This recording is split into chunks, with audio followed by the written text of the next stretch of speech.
Claire and David had been married for 5 years when they first started talking about having a child.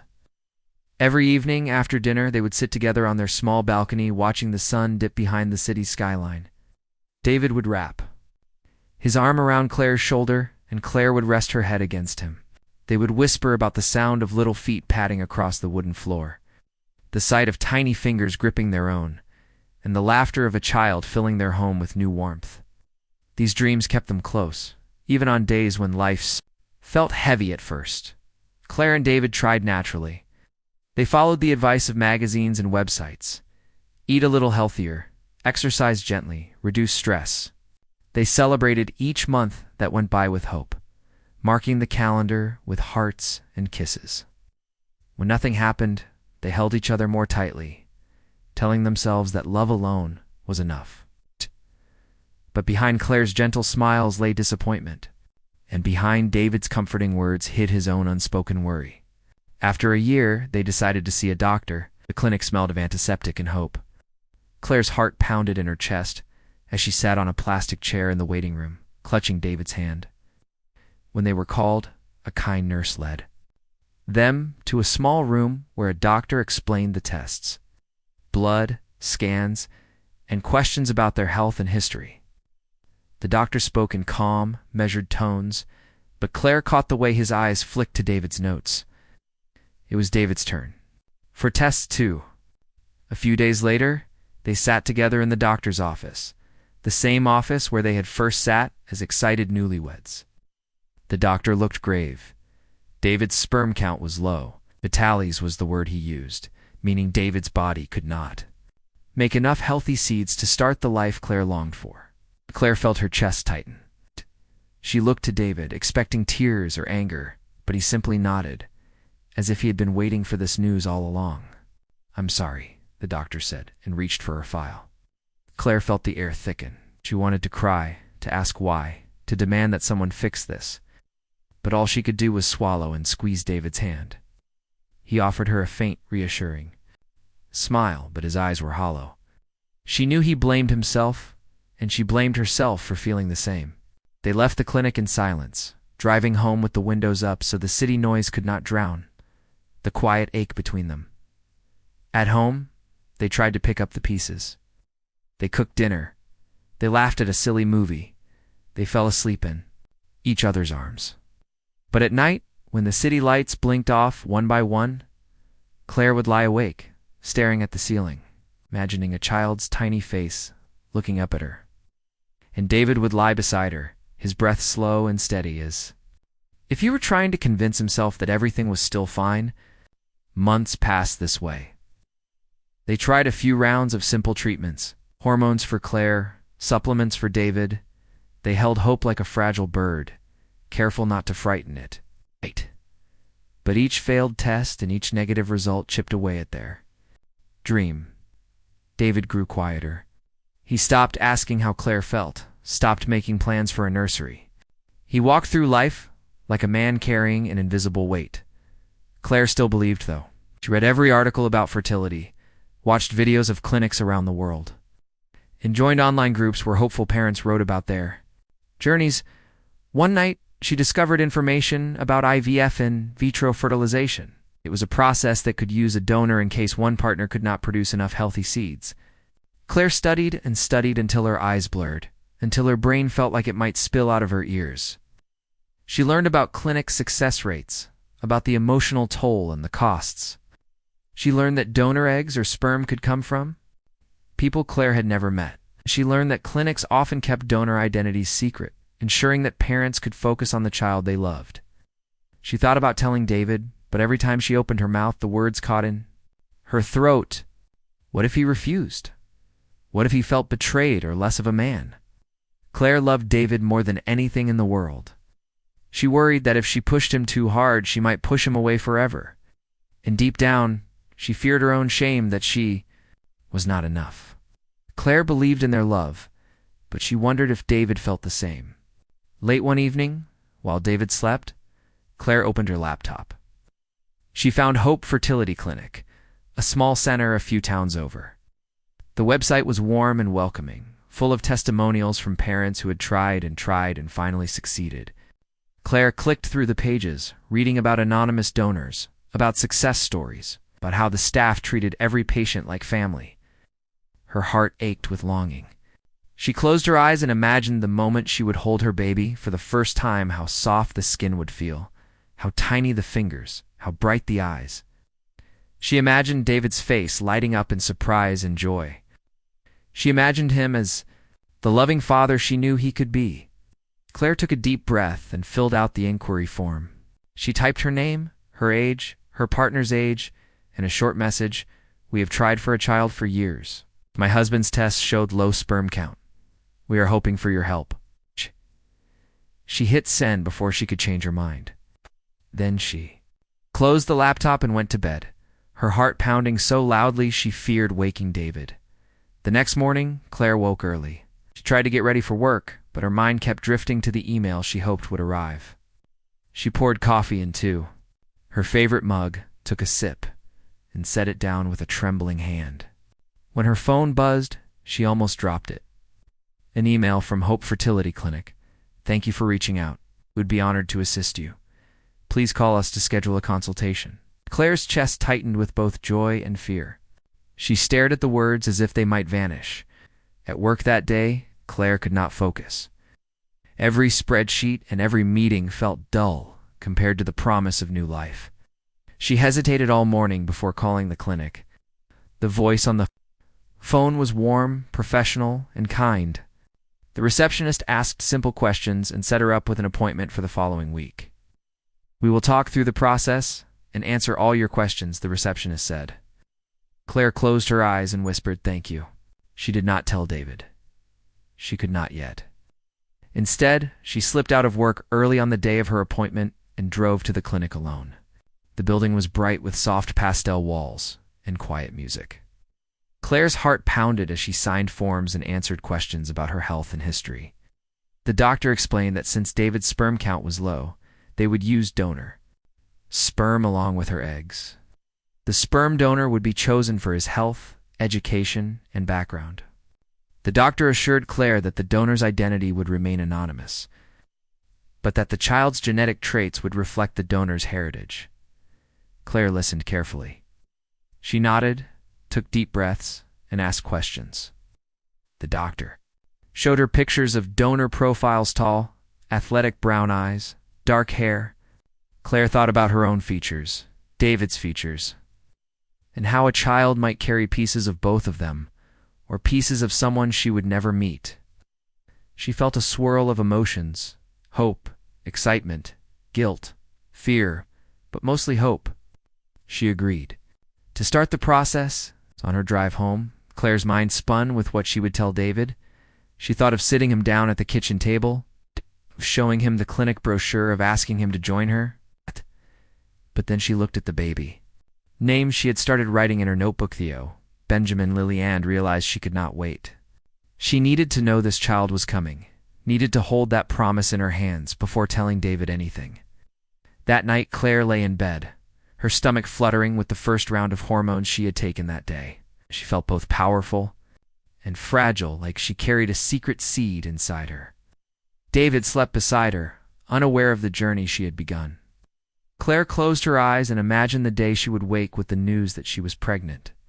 She imagined the joy that would light up their home, and she made a silent promise to Theo, the child she had not yet met, that she would love him, protect him, and fight for him no matter what. In the quiet darkness, Claire let herself hope again. She believed that miracles could happen, that science and love could work together to create life. She believed that one day soon, her dreams of laughter and little footsteps would come true. And she rested her head on David's chest, listening to the steady beat of his heart, carrying her secret in the soft glow of hope. Claire woke before dawn with a flutter in her belly. She squeezed David's hand and felt his steady warmth beside her. The room was quiet and bathed in pale light.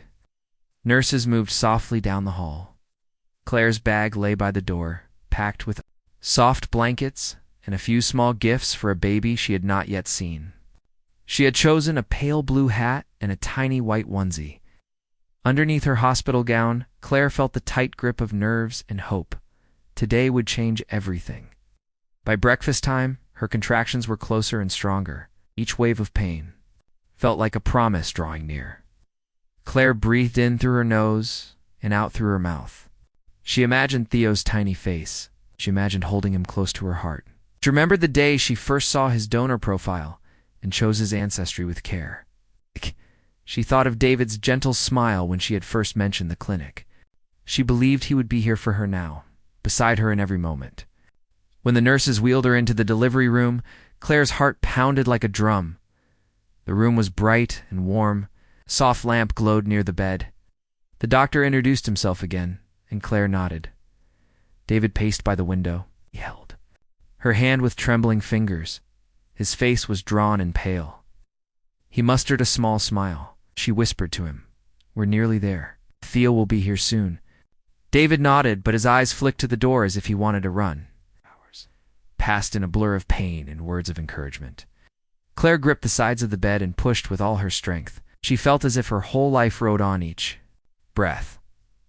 Doctors and nurses called out softly. They counted and encouraged.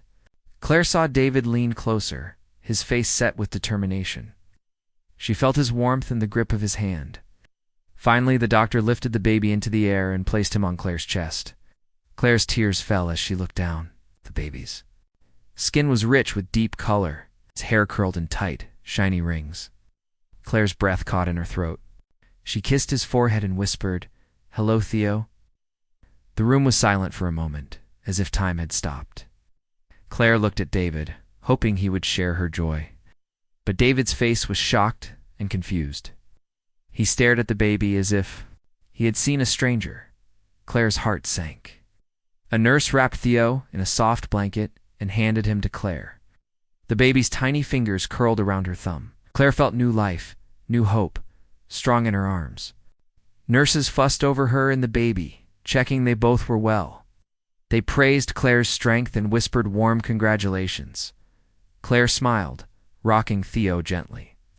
She felt love like she had never known. She looked at David again, her eyes shining with joy. David stood by the bed, his arms crossed. His brow was tight with worry. Claire called his name softly. "He didn't move," she said. "Look at him. He's ours."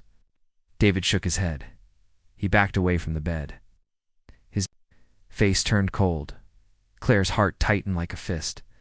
She called his name again, louder this time. David's eyes filled with doubt. He pointed at the baby and said, "He's not ours." Claire's breath caught. She asked, "David, what do you mean?" Her voice trembled. David's face was hard. He said, "This child is not mine. You've lied to me." Claire's hand flew to her mouth. She felt tears rise. She opened her mouth to speak, but David cut her off. He demanded divorce. He told her he could not stay married to someone who had betrayed him. Claire's world spun. She tried to reach for David's hand, but he pulled back. She said, "Please, don't say that." "I can explain." David glared at her. He paced the floor like a caged animal. Claire stood holding Theo close, her legs weak. Nurses and the doctor watched in silence. The doctor stepped forward. He placed a gentle hand on David's shoulder and said, "Please, calm down. Let's talk this through." David shook off the hand and turned away. Claire stood in the middle of the room, tears streaming down her cheeks. She kissed Theo's head and whispered, "Mama's here." She called to David again, but he turned. His back. Claire felt a sharp pain in her chest. She had imagined this moment so many times. She had imagined David's joy and pride. She had imagined their family laughter. But this moment was not what she had imagined. David grabbed his coat. He said, "I need air." He walked out of the room, leaving Claire alone with her newborn son. The door closed with a soft click. Claire sank onto the bed, her legs trembling. The nurse hurried forward and sat beside her. She wrapped a blanket around Claire and Theo. She said in a gentle voice, "You did great. Your baby is strong and healthy." Claire nodded but could not speak. She kissed Theo's cheek. Nurses returned with fresh water and a warm towel. They bathed Theo gently, humming soft tunes. Claire watched through her tears, feeling a fierce love and a deep sorrow.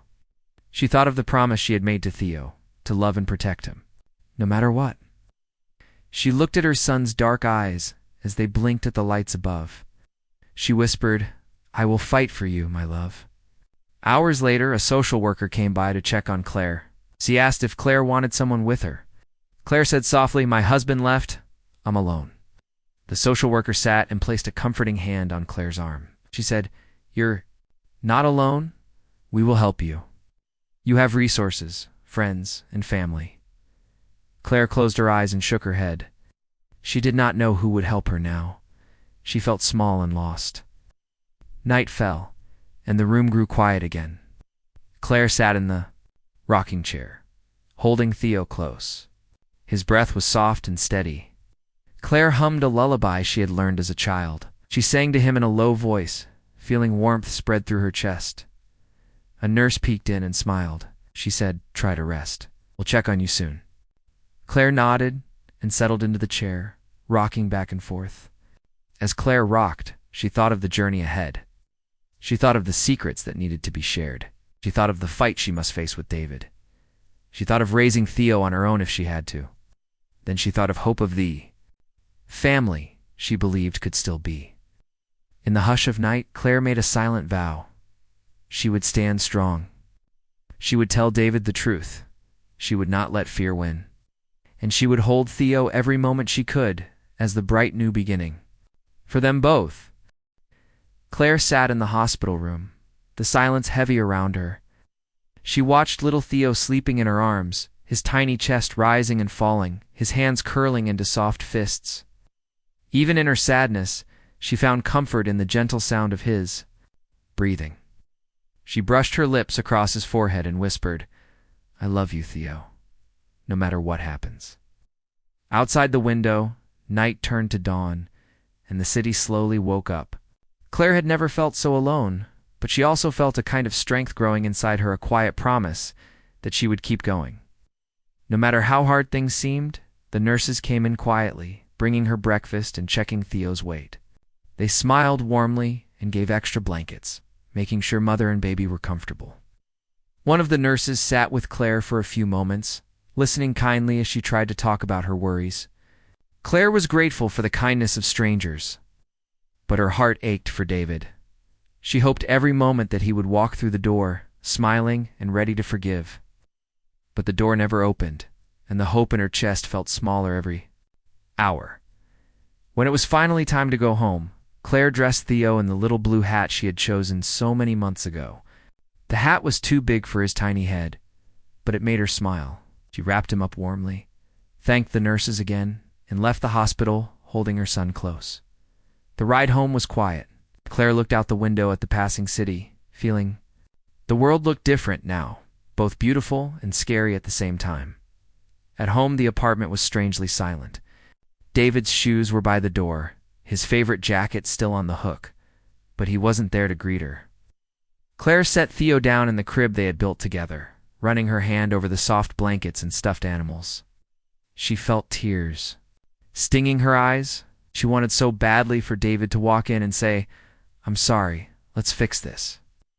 But as the hours passed, Claire realized she might have to face everything alone in the days that followed. Claire tried her best to care for Theo while also reaching out to David. She called his phone, leaving gentle messages. "Please, David, come home. We need to talk." She sent him texts, sharing pictures of Theo's first yawn, his little feet, his sleepy smile. Sometimes David replied with short words, busy or later, but he never came home. He moved into the guest room at a friend's apartment, refused to talk in person. Claire tried not to cry in front of Theo, but sometimes the sadness slipped out. At night, when Theo was sleeping, Claire sat by the window with a cup of tea and stared at the city lights. She wondered if she had made a terrible mistake by keeping secrets from David. She wished she could go back and tell him everything, but now it seemed too late. Still, Claire refused to give up. She believed David was a good man, and she hoped he would understand one day. Meanwhile, friends and family started to notice that something was wrong. Claire's mother called, asking why David wasn't answering her messages. A few close friends stopped by with gifts for Theo. They brought flowers, baby clothes, and soft blankets. Their smiles were warm, but their eyes were curious. One friend whispered, "Is everything okay with you and David?" Claire smiled politely, but her voice trembled when she said, "We're going through something hard right now." She did not want to tell anyone the full story yet. She needed time to figure it out for herself. The days turned into a week, and Claire started to feel the weight of every decision she had made. One evening, as Theo slept in his crib, Claire sat at the kitchen table with a stack of papers from the fertility clinic. She flipped through the documents, looking for answers. There were records of her treatments, the donor agreement, and the doctor's notes about the donor's background. She read the words again and again, making sure she understood every detail. She realized she needed to share this with David, not just for her sake, or for Theo's future. The next day, Claire called the clinic and asked for an official letter that explained the process. The nurse understood and said, "We can send you everything you need. If you want, we can even speak to your husband together." Claire agreed, her voice shaking with hope. She felt a bit stronger now that she had the facts on her side. Later that week, Claire sent David a message. "Please, meet me. I want to show you something important." After a long pause, David agreed to meet at the apartment the next evening. Claire spent the day cleaning the house, making sure everything was perfect. She dressed Theo in his best onesie and tried to calm her nerves. She rehearsed what she would say over and over, hoping she could find the right words. When David finally arrived, he stood awkwardly by the door. His face looked tired, and his eyes were full of worry. Claire smiled gently and invited him to sit. She handed him the folder from the clinic. David opened it and started to read. At first, he seemed distant, but as he read the details, the medical explanations, the doctor's notes about the donor, and the reasons for each step, his face changed.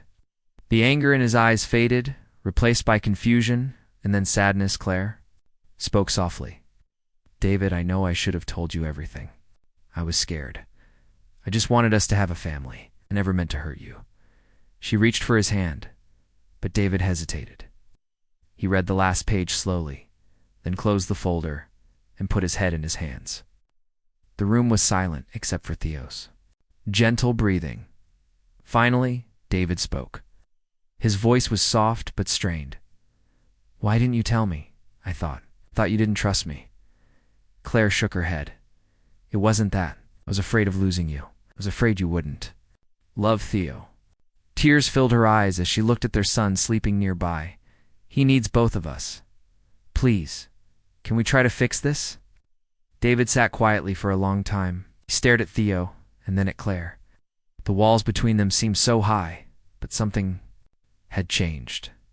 David saw the truth in Claire's eyes, the love she had for their child, and the pain she felt for keeping secrets. He stood and walked to the crib. He looked at Theo, reaching out to gently touch the baby's tiny hand. Fingers wrapped around his father's finger, holding tight. In that moment, something in David softened. He didn't say much. He didn't forgive everything right away. But he stood by the crib, watching his son, and Claire knew that was a start. She felt hope spark again, a small flame, but enough to keep her going. She promised herself to always be honest from now on, no matter how hard the truth might be. That night, David left. Claire sat by Theo's crib and whispered, "We'll be okay. I believe it." She watched her son sleep, feeling both the ache of what was lost and the quiet hope for what could be. And in the quiet apartment, she knew that even when life felt broken, there was always a way forward, as long as she held on to love and hope. ChatGPT said, the next few days were filled with a gentle tension in Claire's home. David hadn't said he would come back for good, but now he visited almost every evening. He didn't stay long sometimes, just enough to say hello to Theo and watch him sleep.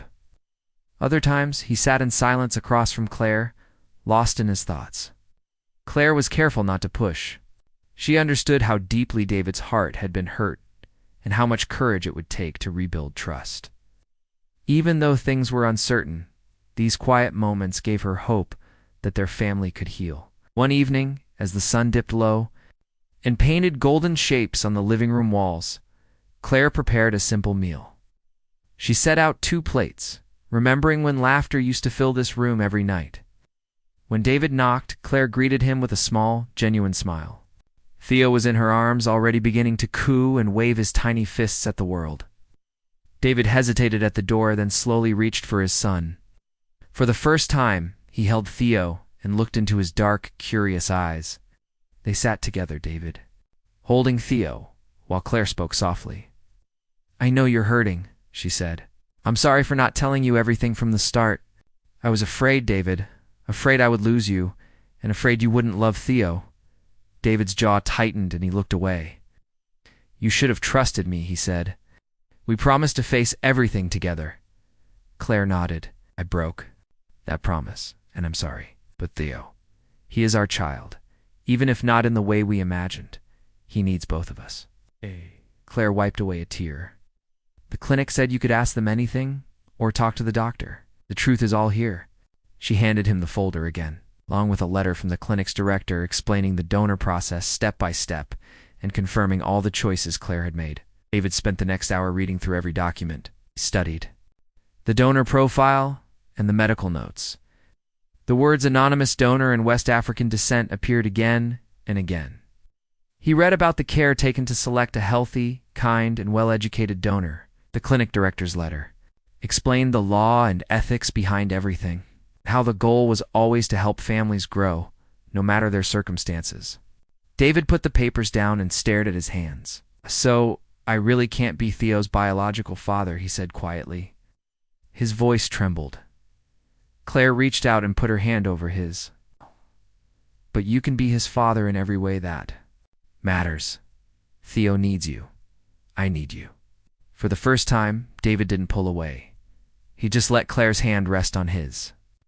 The next evening, David asked if he could join Claire and Theo for a walk in the park. They dressed Theo in his little hat and blanket and strolled down the sidewalk under the fresh green leaves of spring. Claire watched as David pushed the stroller, looking a bit awkward but also curious. She saw other families laughing together, and her heart ached for what they had almost lost. As they walked, David started to ask more questions about the treatments, the donors, and how Claire felt during the process. Claire answered each question honestly. She admitted her fears and hopes, and she told David how she dreamed of telling him everything when she was ready, but that fear had stopped her. David listened closely. He said, "I was so angry. I thought you lied because you didn't trust me at all." Claire shook her head. "No, it was never about trust in you. It was about my own fear. I felt like I was failing you, failing us." They sat on a bench, watching the sun go down. David was quiet for a long time, then he turned to Claire. "Don't know if I can forget what happened, but I want to try. I want to learn how to love Theo the way he deserves." Claire's eyes filled with tears. She nodded, hope warming her heart. "It's all I want." The next week, David called the clinic and spoke to the doctor himself. The doctor patiently explained the entire process again, confirming that Claire's story matched the official records. David felt a strange comfort, hearing the truth from someone else. The anger that had clouded his mind began to fade, replaced by a slow and gentle understanding. Meanwhile, Claire tried to rebuild her routine. She took Theo to baby classes, where other new mothers gathered to sing songs and share stories. At first, she worried what people would think about Theo's skin color and the fact that he didn't look like David. But then she noticed something beautiful no one cared. The other mothers smiled and played with Theo, commenting on his adorable curls and bright eyes. Claire felt lighter with each day, her fears shrinking in the face of simple kindness. One afternoon, Claire saw a flyer at the community center. "Support group for IVF families, all are welcome." Something clicked inside her. Maybe her story could help others. Maybe she was not as alone as she thought. She called the number and joined the next meeting. Sitting in a circle with other parents, some with similar stories, Claire found comfort in their honesty and understanding. She shared her fears and her mistakes. She listened as others talked about their own challenges, and together they laughed and cried. She started to feel stronger, as if each person's story added courage to her own. Back at home, David slowly began to spend more time with Theo. He learned to change diapers, warm bottles, and rock his son to sleep. The first time Theo smiled at him, David's heart melted a little. He began to talk to Theo, telling him stories and singing softly at bedtime. Each day he felt a little less like a stranger and a little more like a dad. Claire and David still had hard conversations. There were tears and apologies, moments of silence and frustration. But there were also small moments of joy. Theo's first laugh, his first time grabbing David's finger, quiet evenings with the three of them on the couch. The apartment started to feel like home again. One evening, Claire said, "Maybe this is our second chance, a new way to be a family?" David nodded. "Maybe it is. I still need time, but I want to try." Claire hugged him, feeling hope bloom inside her chest. Together, they decided to write a letter to Thea, something to give him when he was older, explaining his beginnings with honesty and love. In the letter they wrote, "You are the best part of our lives. You came to us in an unexpected way, but you are loved beyond measure.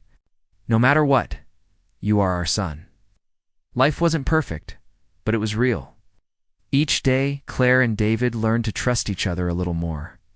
They promised to always speak the truth, to listen with open hearts, and to put Theo first.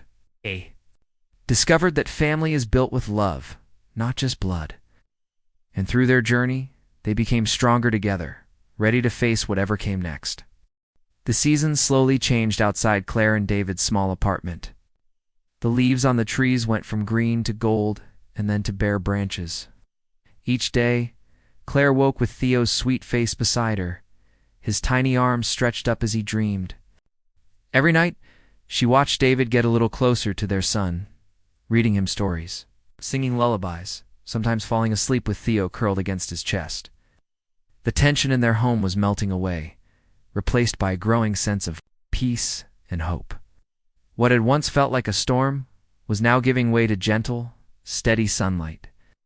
Claire watched David carefully during these weeks. At first, his smiles were small and unsure. But with each new milestone, Theo's first laugh, the first time he sat up alone, his tiny hand reaching for David's face, something in David's heart began to change. He learned how to soothe Theo's cries, how to hold him close and make him giggle. David began to see not what he had lost, but what he had gained. A chance to be a father, to love and be loved, even when life's path took an unexpected turn. One cold morning, Claire found David staring at a family photo they had taken years ago, before all the struggles and secrets. David turned to her and said quietly, "I was angry because I was scared. I thought I would never be enough for you or for Theo." Claire took his hand and squeezed it gently. "You are enough," she said. "You always were." Tears filled David's eyes, hugged Claire, holding her tightly for a long moment, as if he was finally letting go of the fear that had haunted him. The weeks passed, and the family began to find new ways to grow together. David returned to work, but each evening he hurried home, eager to see Claire and Theo. He took pride in the smallest things, bathing Theo, choosing his outfits, taking him for walks in the park. Neighbors and friends saw a different David now. More open, more gentle, and more willing to share his story. Inspired by her own experiences, Claire decided to do something she had dreamed of since her lonely days in the hospital. She started a support group at the community center, calling it New Roots. She wanted a place where parents could talk honestly about their journeys. IVF, adoption, mixed families, and all the fears that came with them. At first, only a few people came, but word spread quickly. Soon, every Wednesday evening, the meeting room was filled with voices and laughter, and sometimes tears. People shared their secrets and their struggles, and Claire realized she was not alone. David joined her at the meetings, sometimes sharing his own story, sometimes just listening. Together, they helped other families find courage too. One night, at a meeting, a young couple approached Claire and David. The woman was nervous, clutching a piece of paper from a fertility clinic. She asked softly, "How did you get through it? Weren't you scared?" Claire nodded and said, "Yes, I was scared every day. But I learned that love is stronger than fear. It just takes time," David added. "Don't be afraid to ask for help. And remember, it's okay to forgive, not just each other, but yourself." The couple smiled and thanked them. Claire felt proud, knowing that by sharing her own pain and hope, she was making a difference for others. Back at home, Claire and David focused on creating happy memories for Theo. They celebrated his first birthday with a small party in their living room. Colorful balloons floated in the corners, and the smell of freshly baked cake filled the air. Friends and neighbors gathered to sing and laugh, taking photos of Theo with icing on his nose and a shy smile on his face. For a moment, Claire paused and looked around the room, her heart swelling with joy. She realized how much their lives had changed and how far they had come together as a family. After the party, as Theo slept, David turned to Claire and said, "Thank you for not giving up on us. I know it wasn't easy. You could have walked away." Claire shook her head. "I couldn't give up on us, or on Theo. He's our miracle, and we're his family." They sat together in the quiet house, holding hands, letting the peacefulness of the moment settle around them. As the years went by, Claire and David continued to grow as partners and parents. They taught Theo about kindness, honesty, and the beauty of being different. They told him the story of his birth when he was old enough to understand, not all the hard details, but the truth that he was wanted, loved, and cherished from the very start. Claire made sure Theo knew he was special, not because of how he looked, but because of who he was inside. Sometimes Claire still remembered the pain of those early days, the heartbreak, the secrets, the lonely nights. But now those memories felt far away, softened by time and by the love they had built as a family. She knew there would still be challenges ahead, questions from others, moments of doubt, the normal ups and downs of life, but she no longer felt afraid. She had learned that families could be built in many different ways, and that real love could heal even the deepest wounds. One evening, as Claire tucked Theo into bed, he asked, "Mommy, why do you always say I'm your miracle?" Claire smiled and brushed his curls away from his forehead. "Because you brought hope to our hearts, even when things were hard. You showed us that love is what makes a family." Theo giggled and hugged his mother tightly. "Love you, Mommy." Claire kissed his cheek and whispered, "I love you too, my miracle." David stood in the doorway, watching the two people he loved most in the world. For a long moment, he simply watched, feeling grateful. Then he joined Claire and Theo, wrapping his arms around them both. In that simple, quiet moment, their family felt strong and complete. And so, the story of Claire, David, and Theo became a story not of loss, but of healing, and hope, a reminder that life's biggest surprises can also be its greatest blessings. They faced the world together, ready for whatever would come next, knowing that with honesty, forgiveness, and love, they could get through anything as a family.